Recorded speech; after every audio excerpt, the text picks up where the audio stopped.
Buenos días a todos. Gracias a la parte médica por la invitación, gracias a la dirección del hospital por permitirme estar esta mañana aquí con ustedes.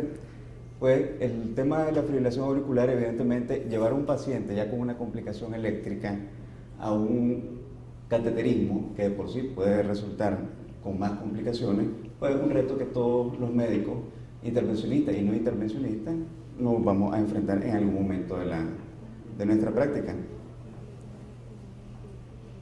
Entonces, esto sobre todo porcentualmente, la prevalencia estimada de la fibrilación auricular en nuestra población a nivel mundial es del 1 al 2%, y nosotros no somos la excepción. Aproximadamente el 70 a 80% de todos los pacientes con fibrilación auricular tienen indicación de anticoagulación. Entonces, eso implica un reto mayor a la hora de tomar decisiones. Y estos pacientes con fibrilación auricular, entre el 20 y el 30%, van a compartir enfermedad coronaria, o sea, van a ser candidatos para llevarlo a una eventual angiografía coronaria y probable intervención luminal percutánea. El 1% de los pacientes con FA, esto es un dato importantísimo. Nuestra población, igual que el resto del mundo, va aumentando la edad promedio. Entonces, solo el 1% menor de 60 años, el 12% entre 75 y 84 años. Un tercio va a ser mayor de 80 años. Entonces, la edad, entre más avanzado, mayor riesgo vamos a tener estos pacientes, sobre todo porque vamos a utilizar terapias farmacológicas combinadas. La posibilidad de presentar FA después de los 40 años es del 26% para los varones y 23% para las mujeres. Eso quiere decir que tampoco nos escapamos, el hecho de que no tengamos más de 60 años. Entonces, ¿y cuál es la importancia de la fibrilación auricular? Aumenta 5 veces el riesgo de tener eventos vasculares cerebrales. Y esto, como todo va avanzando, son pacientes que no se van a morir, pero van a quedar comprometidos con la calidad de vida y su capacidad de ser independientes. Aumenta 3 veces el riesgo de desarrollar insuficiencia cardíaca congestiva y aumenta 2 veces el riesgo de la demencia y mortalidad en la población. Entonces, los pacientes que tienen fibrilación auricular va a ser un grupo muy complejo, muy especial, para lo cual nosotros debemos de estar preparados para tratarlo. Evidentemente, estas son las comorbilidades que acompañan a los pacientes con fibrilación auricular. Si ven, la hipertensión, causa principal de fibrilación auricular, y en segundo lugar la cardiopatía isquémica, que es lo que nos tiene aquí esta mañana. Entonces, ¿qué es lo que vamos a hacer? Tratamiento para los pacientes que tienen fibrilación auricular y requieren que yo le implante un stent. Pues se nos vienen a la cabeza muchas preguntas. ¿Por qué? Porque hay muchas opciones de tratamiento. ¿Qué es lo que voy a hacer si le coloco un stent? Le voy a dar aspirina sola, le voy a dar un bloqueador del ADP más anticoagulación, anticoagulante solo, bloqueadores del ADP más aspirina, o una triple terapia, aspirina, bloqueadores del ADP más anticoagulación. Y si voy a utilizar un bloqueador del ADP, ¿cuál voy a utilizar? Y si voy a utilizar anticoagulantes, ¿cuál? Los NACO, que son los nuevos anticoagulantes orales, o warfarina, que sigue siendo el gol estándar para tratar a los pacientes con fibrilación auricular, sobre todo basado en la evidencia de los múltiples estudios en el transcurso del tiempo. De los inhibidores del ADP que voy a ocupar, clopidogrel, prasugrel, ticagrelor, y esto es importante, ¿por cuánto tiempo le voy a dar esta terapia a estos pacientes? Sobre todo porque mientras estén con terapia múltiple, el riesgo de sangrado va a ser mayor. Entonces yo tengo que estar muy claro en qué momento voy a estar seguro de poder quitarle la terapia o continuar con ella. Y esto se debe por esto. Los anticoagulantes orales son superiores a la doble terapia antiplaquetaria para prevenir los eventos vasculares cerebrales. Pero sin embargo, la doble terapia antiplaquetaria tiene mayor efectividad que los anticoagulantes para disminuir las posibilidades de que un stent, que un implante se vaya a trombosar, que es de lo que los hemodinamistas más tememos en la práctica diaria. Pero sin embargo, si yo le doy anticoagulante y doble terapia antiplaquetaria, me va a dar, que es la triple terapia, voy a tener un mayor riesgo de sangrado. Entonces, si le doy, hay riesgo, y si no le doy, también hay riesgo. Entonces, esto hace a pacientes mucho más complejos desde el punto de vista clínico y el manejo farmacológico. Entonces, ¿qué es lo que podemos hacer? Entonces, ¿qué es lo que se está recomendando? Midámosle el riesgo a los pacientes. Entonces, vamos a medirle el riesgo de que nos puedan sangrar y vamos a medirle el riesgo de que puedan tener un evento embólico. Entonces, para esto se han hecho, hay varias escalas, pero estas son las que en la guía actualmente se están utilizando. Para el riesgo de sangrado está la escala de Hasbled, que toma en cuenta todos estos factores de riesgo: hipertensión, función renal o hepática normal, el antecedente de haber tenido un evento vascular cerebral, historia de sangrado o ser portador de anemia, mal control del INR, por debajo del 60% de los controles, la edad, como ya habíamos comentado, mayor de 75 años va a ser un paciente de mayor riesgo, y el uso de la droga antiplaquetaria, uso de antiinflamatorios no esteroideados, como comentaba el doctor. Esto es muy frecuente en pacientes que tienen mayor edad por la violencia habitual, así como el uso de alcohol. Entonces nos dan estos puntajes y se clasifican. Bajo riesgo van a ser aquellos que tienen un puntaje de 0,1 y la probabilidad de tener un evento de sangrado va a ser menor del 2% al año. Los de riesgo intermedio van a ser aquellos que tengan de 2 a 3 puntos y la posibilidad de tener un sangrado de 2 a 4% al año. Y todos aquellos que tengan más de 4 puntos de esta escala van a ser nuestros pacientes que van a tener alto riesgo de sangrar. Entonces, ojo con estos pacientes, son los que debemos de tener un seguimiento más estrecho. Y para clasificar o determinar el riesgo de desarrollar un evento tromboembólico, se desarrolló esta escala que se llama CHAS-Bastov. Entonces, igual le da un puntaje a los diferentes factores de riesgo que puede tener nuestro paciente. El que tome en cuenta o que tenga insuficiencia cardíaca o que tenga compromiso de la función ventricular izquierda, menos del 40%, que tenga hipertensión, que sea mayor de 75 años, diabético, eventos vasculares previos, que tenga enfermedad periférica, y el VAS incluye estos tres: enfermedad vascular. El corte lo hace más pequeño en la edad, porque fue un grupo que no deja de tener riesgo, y el riesgo femenino, el sexo femenino. Las mujeres tienen más riesgo de sangrado en comparación con los hombres. Igual le da un puntaje, y a medida que se van sumando, aquí se ve el riesgo ajustado de eventos de forma anual. Entonces, con estas dos escalas podemos medir a qué nos estamos enfrentando, y estos van a ser los indicadores para que nosotros tomemos nuestras decisiones en estos pacientes que per se son de muy alto riesgo, porque ya van con complicaciones. Esto o lo andan en su teléfono, pero sin embargo hay aplicaciones que nos van a hacer la vida más fácil. Esto es ocupar la tecnología. Aquí están CHAS-2, CHAS-VAS y el Hasbled.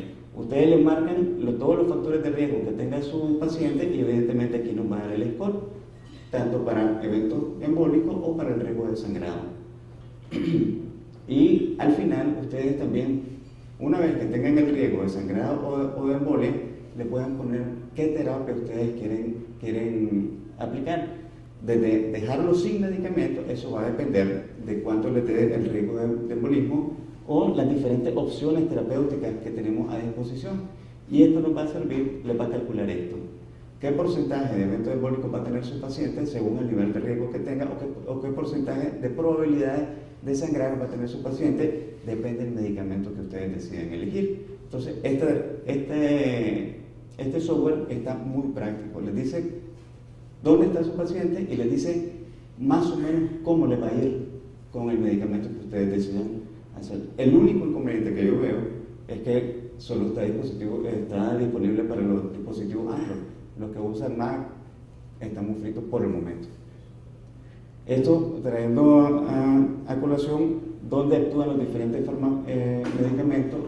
Aquí las dos grandes cosas: todo el aparato de las plaquetas y todo el aparato de la coagulación, que son los dos grandes riesgos que tenemos con estos pacientes: fibrilación auricular, flujo lento a nivel auricular, sí, aumento de la coagulación espontánea. Igual el ritmo irregular, y una vez que nosotros implantamos un stent, lo principal es el riesgo de la trombosis del stent, que la primera acción lo ejercen las plaquetas. Y eso es por eso que debemos de tomar en cuenta los diferentes fármacos que actúan o que debemos de administrarle a estos pacientes. A nivel antiplaquetario, aspirina, inhibidores de la ADP, que son las tiropiridina. Hay 3 opciones en la actualidad en el mercado. Los inhibidores de 2B3A, ojo con en este grupo de pacientes, 2B3A, mucho cuidado, principalmente evitarlo, porque eso va a aumentar el riesgo de sangrado, sobre todo porque en algunos, según el porcentaje que nos echan, vamos a estar obligados a darle anticoagulantes, y vamos a tener inhibición de la cascada de la coagulación en diferentes. Si le damos antagonista de la vitamina K, que es la warfarina, que sigue siendo el gol estándar, que es el medicamento más estudiado, estos son los niveles de acción. En la trombina, el factor 10, 7, los betasacáridos como el fondoparinux, el factor 10, la heparina de bajo peso molecular, inhibidores directos de la trombina, ya tenemos aquí en el mercado. Por ejemplo, está el rivaroxaban, apixaban y el que tenemos aquí es dabigatran. Dar la warfarina, aunque siga siendo el gol estándar, este es el principal problema. Tiene una ventana terapéutica bastante pequeña. Entonces, si nos bajamos, aumenta el riesgo de eventos vasculares cerebrales. Y si nos pasamos, aumenta el riesgo de hemorragia. Entonces, el margen terapéutico es extremadamente estrecho. Eso nos va a obligar a tener un seguimiento más estrecho en los pacientes si decidimos darle warfarina a nuestros pacientes. Y además, todas las interacciones que la warfarina tiene. Medicamento, alimento, entonces tiene que darle al paciente, tiene que incidir sobre la calidad de vida, no coma esto, no toma aquel medicamento, cualquier cosa me tiene que preguntar. Entonces eso hace un poco más complejo el uso de la warfarina, a pesar que es la más estudiada en estos pacientes que requieren anticoagulación.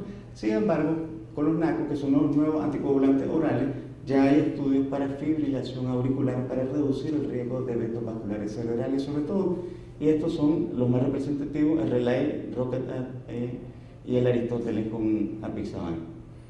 Todos estos han demostrado ser eficaces, siempre los medicamentos, eficacia, que es lograr nuestro objetivo terapéutico, y seguridad, evitar las complicaciones que nos pueden traer los mismos. Aquí podemos ver este análisis que lo hace de forma comparativa. Todas las causas de eventos vasculares o embolismo sistémico. El Relay, Rocket y Aristóteles, toditos están a favor de los nuevos anticoagulantes. Isquemia y sospecha de eventos vasculares, todos están a favor de los nuevos anticoagulantes orales. Y aquí también, al compararlos con la warfarina, sangran menos. Entonces, en teoría, estamos cumpliendo las dos cosas. Uno, son efectivos porque me reducen las complicaciones, y dos, son más seguros porque sangran menos que la warfarina. Esto también es referente al sangrado con los mismos estudios, pero estos estudios son pacientes que tienen fibrilación auricular pero no tienen síndrome coronario agudo. Entonces, no sé cómo se van a comportar porque es un sustrato totalmente diferente cuando estamos enfrente de un paciente que tiene un infarto, e incluso cuando estamos enfrente de un paciente que tiene isquemia estable, que va de forma programada a un cateterismo y que en el transcurso del mismo decidimos implantar un stent. Entonces no hay evidencia de eso todavía. Esto,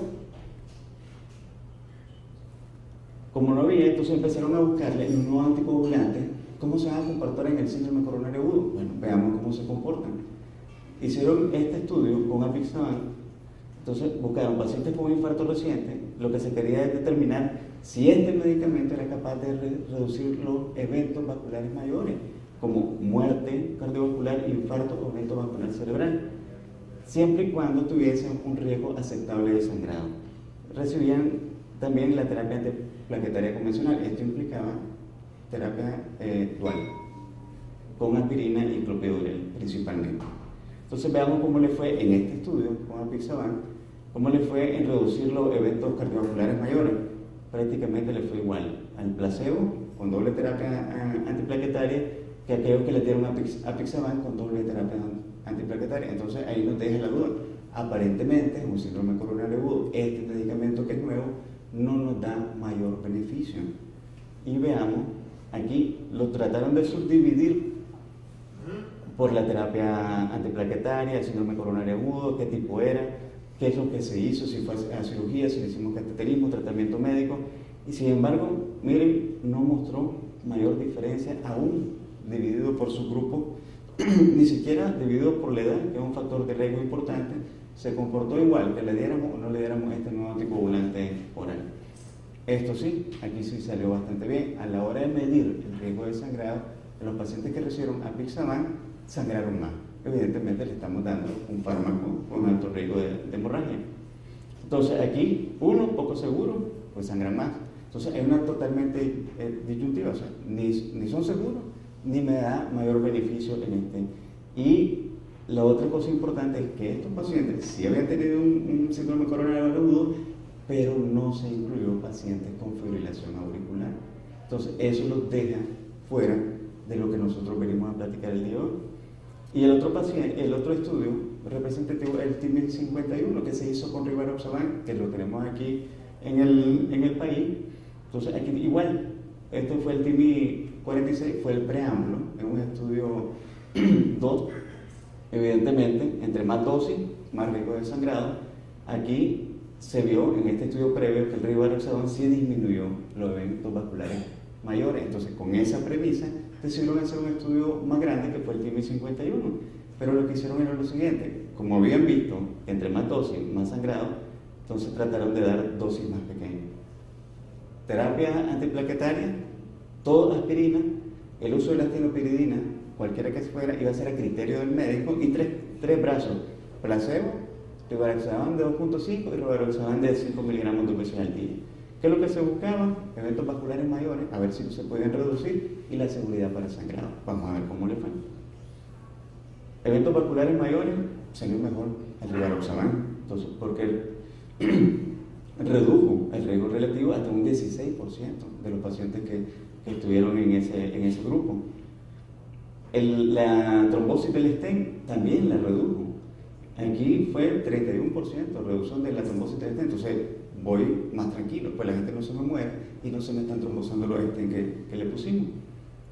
Aquí hicieron la comparación por dosis. 5 miligramos salieron siempre mejor que el placebo, pero casi igual. Y cuando redujeron la dosis, pero le dieron terapia dual, salió mejor todavía. Entonces todos los resultados: redujo las muertes cardiovasculares, infarto y el stroke, la muerte cardiovascular sola y todas las causas de muerte. Entonces, aparentemente es un medicamento efectivo para los pacientes que tienen síndrome coronario agudo. Y estos son los sangrados. Sangrado fatal, evidentemente relacionado con la dosis, 5 miligramos, y va a sangrar más intracraneal y fetal intracraneal. Eso era algo esperado por el efecto. Sin embargo, este grupo en este estudio no tenían síndrome coronario agudo, pero no tenían fibrilación auricular. Entonces, ¿qué es lo que pasa? Son un grupo de pacientes a los que nos enfrentamos, pero no hay mucha evidencia. Entonces, basado en esto y los registros que hay, lo que se ha hecho son consensos, reúnen a los expertos, porque todo el mundo empieza a demandar: bueno, ¿qué voy a hacer con esta gente? Le doy doble terapia antiplaquetaria, le doy anticoagulante, le doy solo uno, ¿qué voy a hacer? Entonces los expertos, tanto de Estados Unidos como los europeos, empezaron a reunir la información, que son registros e información retrospectiva, para hacer su análisis y sacar sus conclusiones. Aquí vemos que independientemente, esto tiene que ver con la práctica clínica. Entonces, aquí aparentemente no hay tanta concordancia con la guía clínica con lo que estamos haciendo. Por ejemplo, independientemente del chat que tuviese o del Handblade, la distribución de la terapia, triple terapia, anticoagulante oral, macropidorel, aspirina y anticoagulante, prácticamente estuvieron igual, ni para prevenir eventos embólicos, ni para disminuir las probabilidades de sangrado. Entonces, la práctica clínica a veces habrá que revisarla si en realidad nos estamos ajustando a la evidencia descrita en la actualidad. Sin embargo, al hacer el análisis, tomando como referencia la triple terapia, que es esta línea punteada, analizaron 3 grupos, según los protocolos que utilizaron: anticoagulación oral más clopidogrel, anticoagulación oral más aspirina y aspirina más clopidogrel. Midieron igual eventos vasculares mayores, infarto y muerte coronaria. Entonces vemos que el grupo de anticoagulación y clopidogrel estuvo con menores eventos que los otros 2 grupos al compararlo. Entonces, en teoría, esa terapia, ese esquema, le va a ir mejor para disminuir infarto y muerte cardiovascular. A la hora de medir la incidencia de eventos vasculares cerebrales, igual se mantuvo por debajo de la media, se mantuvo por debajo de la línea punteada, que es el parámetro a comparar, que es la triple terapia. Sin embargo, los otros 2 esquemas, terapia dual o anticoagulación con aspirina, estuvo por arriba de la triple terapia. Y el riesgo de sangrado, aquí sí estuvo ligeramente por arriba del dato previo, pero sin embargo siempre por debajo de la triple terapia. Y a la hora de medir todas las causas de mortalidad, siempre salió por debajo de la triple terapia. Entonces, aparentemente, con eso podríamos concluir de que en el mundo real los pacientes con indicación de múltiples fármacos antitrombóticos, que lo ideal sería darle anticoagulación oral más clopidogrel por estos análisis. Esto podría reemplazar la triple terapia sin tener mayor riesgo de eventos trombóticos. Entonces, una vez que se ha revisado los estudios retrospectivos, solo hay un estudio de forma prospectiva para pacientes que tienen fibrilación auricular y síndrome coronario agudo, que es el estudio POST. Lo que se hizo, se incluyó a estos pacientes que tuviesen alguna indicación para anticoagulación oral por lo menos por un año y que tuviesen alguna lesión elegible para realizar intervención y que fueran mayores de 18 años. Que se hizo dos brazos. Uno, terapia dual, anticoagulantes más clopidogrel, y triple terapia, anticoagulante más clopidogrel más aspirina 80 miligramos. Entonces aquí sí estamos compitiendo, vamos a comparar un grupo que sí tiene fibrilación auricular y además requiere el implante de un stent. Entonces más o menos los grupos anduvieron así. El 70% tenía fibrilación auricular de todos estos pacientes en ambos grupos, tanto en la terapia dual como en la terapia triple. El 10% eran portadores de válvulas mecánicas, entonces eso es una indicación obligatoria para mantenerlos anticoagulados. Y el 20% fue variado, desde aneurisma apical, embolia pulmonar, enfermedad arterial periférica, o que tuviesen una fracción de expulsión menos del 30%. Y más o menos se divide así. En la triple terapia quedaron 284 pacientes, en la terapia dual 279 pacientes, y estos fueron los resultados. A la hora de medir los eventos vasculares mayores, de sangrado, vemos que la triple terapia evidentemente sangró más, y en todos los acápites, desde sangrado mayor a cualquier sangrado o a TIMI mayor, fueron significativamente diferentes, sobre todo en cualquier tipo de sangrado. Cabe destacar que a la hora que diseñaron este estudio, ellos esperaban un 12% de sangrado. El sangrado fue mucho mayor, aquí se obtuvo 44.9% en los sangrados. Y a la hora de comparar la doble terapia, que estaría aquí hacia la izquierda, con la triple terapia, al hacer los subgrupos por edad, le favoreció más a la doble terapia. Por género, pues si era un síndrome coronario agudo o no, o sea, todas las subdivisiones o los subanálisis que hicieron estaban a favor de la doble terapia, en este caso anticoagulación con clopidogrel. Entonces corresponde a lo que mencionaba el análisis previo. El objetivo secundario, que eran los eventos vasculares mayores, muerte, murió más gente con triple terapia, igual se infartó más gente. Aquí sí hubo pequeña diferencia, pero no significativa, la revascularización del vaso tratado, eventos vasculares cerebrales y la trombosis del stent fue mayor en aquellos pacientes que utilizaron triple terapia. Entonces podemos concluir que el primer estudio aleatorizado para este grupo en especial de pacientes, que son portadores de fibrilación auricular y síndrome coronario agudo. Se diseñó para detectar sangrado, vimos que fue exponencial, más de lo que habían previsto. El objetivo primario, el anticoagulante más clopidogrel causa menos sangrado que la triple terapia, y los objetivos secundarios, con la doble terapia no se aumentan los eventos trombóticos, ni la trombosis del stent, ni la muerte, ni el infarto al miocardio. Y hubo menos muerte. Entonces, ahora en agosto, el 25 de agosto, los europeos sacaron su consenso, basado en esta evidencia. Ellos lo hacen un poco más completo, donde lo dividen en pasos. El primer paso, vean exactamente el riesgo de eventos vasculares de sus pacientes, evidentemente aplicando el CHAS-VAS. Si el paciente tiene 1 o menor de 1, el siguiente paso es buscar el riesgo de sangrado de nuestros pacientes. Entonces eso lo hacen con el HAS-BLED. Si tiene menos 0 o 2, lo vamos a poner aquí. Si tiene síndrome coronario o enfermedad coronaria estable y va a ir a intervención, las opciones de primera instancia van a ser anticoagulantes orales, aspirina y clopidogrel. Esto por un periodo de 4 semanas, obligatorio. O doble antiagregación plaquetaria si el paciente tuviera 0 de HAS-BLED. A los 6 meses podemos hacer el cambio anticoagulación oral o con aspirina o con clopidogrel. Lo dejamos con doble terapia hasta que cumpla un año. Y después del año, después de los 12 meses, lo dejamos con anticoagulación oral de forma permanente. Si es un síndrome coronario agudo, entonces hay que ser un poco más agresivo. porque toda la inflamación y el estrato protrombótico evidentemente va a aumentar las posibilidades de que presentemos complicaciones. Entonces se deja la triple terapia los primeros 6 meses. Y después de los primeros 6 meses lo valoramos si lo vamos a dejar según los factores de riesgo con terapia dual. Y siempre el corte después de 1 año lo pasamos a anticoagulación oral. Si tiene un alto riesgo de sangrado, entonces aquí de primera instancia, si es electivo, anticoagulación oral y clopidogrel. A los 6 meses lo podemos pasar a aspirina y clopidogrel. Si es un síndrome coronario agudo, triple terapia, por lo menos las primeras 4 semanas, y después reevaluar al paciente. Si no tiene factores de riesgo, valorar dejarlo con terapia dual hasta que cumpla 1 año de tratamiento, y después con anticoagulantes orales permanentes. Si tiene alto riesgo para eventos vasculares trombóticos, lo reevaluamos para el riesgo de sangrado. Si va a un cateterismo de forma electiva y se realiza intervención coronaria, dejar triple terapia anticoagulante porque es un paciente de alto riesgo, por lo menos los 6 meses, y después valorar si lo dejamos con terapia dual por los próximos 6 meses, y siempre después del año dejarle su anticoagulación porque debe tener alguna indicación precisa para mantenerlo anticoagulado a este paciente y reducir los riesgos de eventos embólicos.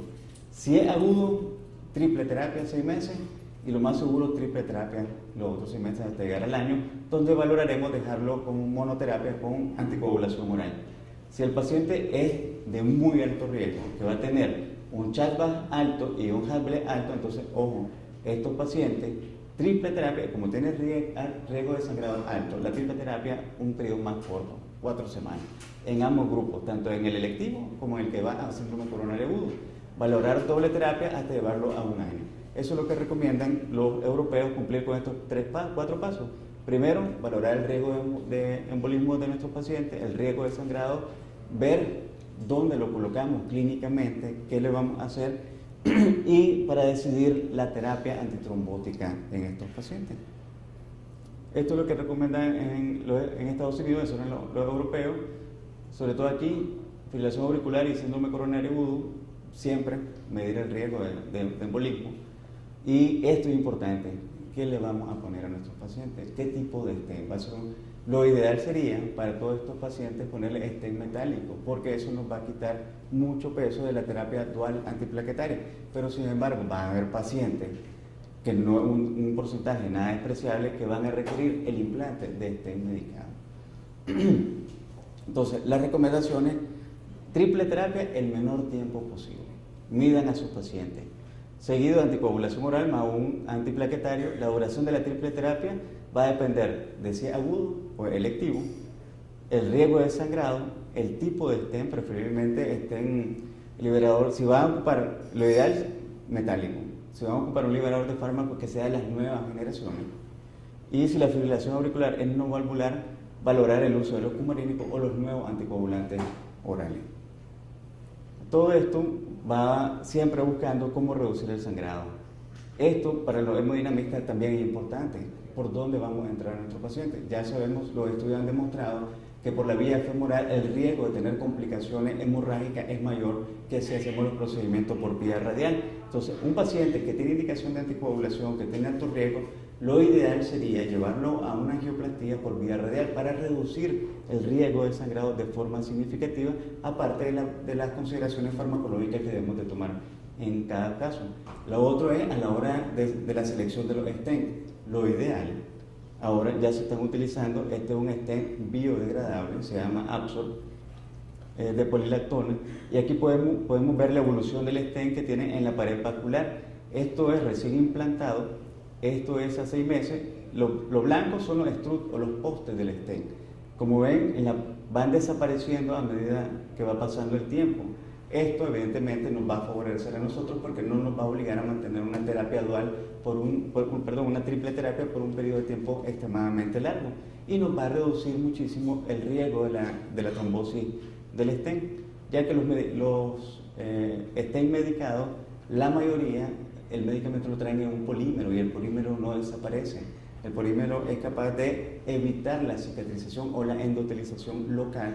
Algunos pacientes se ha visto que son capaces de generar alergia, entonces todo esto mantiene un sustrato protrombótico local donde nosotros ponemos el stent, que va a ser un problema para este tipo de pacientes en especial, porque nos va a impedir quitar la triple terapia en un periodo de tiempo corto. Hay otro stent, este es el stent combo, este viene combinado. Uno tiene un polímero biodegradable en la parte que va adosada al endotelio vascular. Entonces eso va a ser, en 6 a 9 meses el polímero va a desaparecer. Entonces se va a convertir en un stent no medicado. Entonces nos quitamos con mucha seguridad la necesidad obligatoria de tenerlo con terapia dual. Y se llama combo porque en la parte luminal trae esto, anticuerpos anti-CD4. Lo que hacen esto es capturar las células progenitoras endoteliales y buscar cómo hacer rápido y de forma controlada una endotelización. Entonces, al endotelizar el stent, lo destruye el metal, entonces ya el cuerpo no lo va a reconocer como extraño. Entonces, las posibilidades de una trombosis del stent se reducen de forma importante.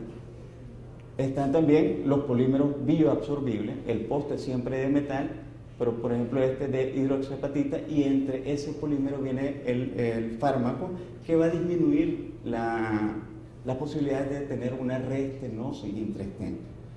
Y aquí están los de los polímeros biodegradables, aquí ya hay en el país, ya tenemos disponible este tipo de plataforma. Está la plataforma metálica y el polímero que lo absorbe, que es el que está en contacto con el endotelio vascular, es capaz de absorberse. Entonces, más o menos entre 6 y 9 meses ya no hay polímero. Entonces, las posibilidades de las reacciones adversas in situ de los polímeros con este tipo de stent se reduce. Entonces, eso me va a dar mayor seguridad a la hora de tomar las consideraciones para el tratamiento de mi paciente.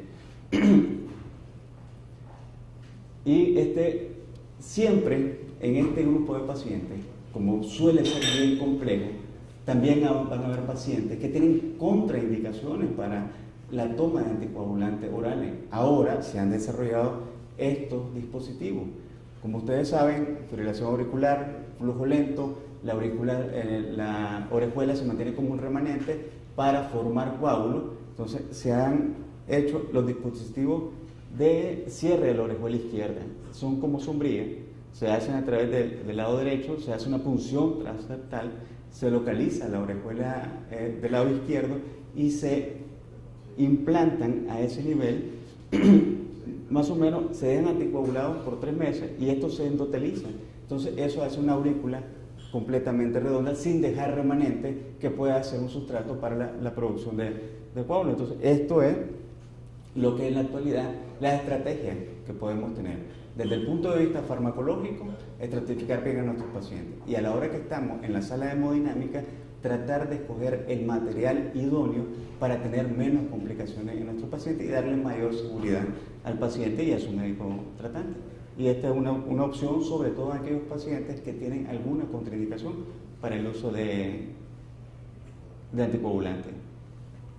Este grupo de pacientes, fibrilación auricular, síndrome coronario agudo, ya vieron, solo hay estudios GOS, hay estudios que están en vías de desarrollo. Por ejemplo, está el REDUAL, que es con David Gatrán, y está el Pioneer AF PCI, este es con rivaroxaban. Habrá que ver, habrá que esperar, porque estos sí son estudios diseñados para pacientes que cumplan con estas dos condiciones, fibrilación auricular y síndrome coronario agudo. Y las consideraciones finales, bueno, uno, tratar de dirigir nuestras terapias basado en la evidencia descrita hasta la actualidad. La eficacia y seguridad de los nuevos anticoagulantes orales y antiplaquetarios en combinación para pacientes con FA persiste aún sin ser probado. Habrá que ver la evidencia que nos dan estos estudios. Tenemos un gran desafío por delante en la búsqueda del equilibrio seguridad y eficacia, que es lo que siempre buscamos para nuestros pacientes y es lo que tomamos en cuenta para tomar nuestras decisiones. Los estudios que se están realizando brindarán mejor información de la combinación y evaluación de las diferentes opciones terapéuticas farmacológicas, y esto sí, la clave en la selección de los pacientes debe ser basada en la medición del riesgo de sangrado y eventos tromboembólicos para poder tomar las decisiones más apegadas a más certeza. Muchas gracias, fue un placer estar aquí con ustedes y felicidades a todos.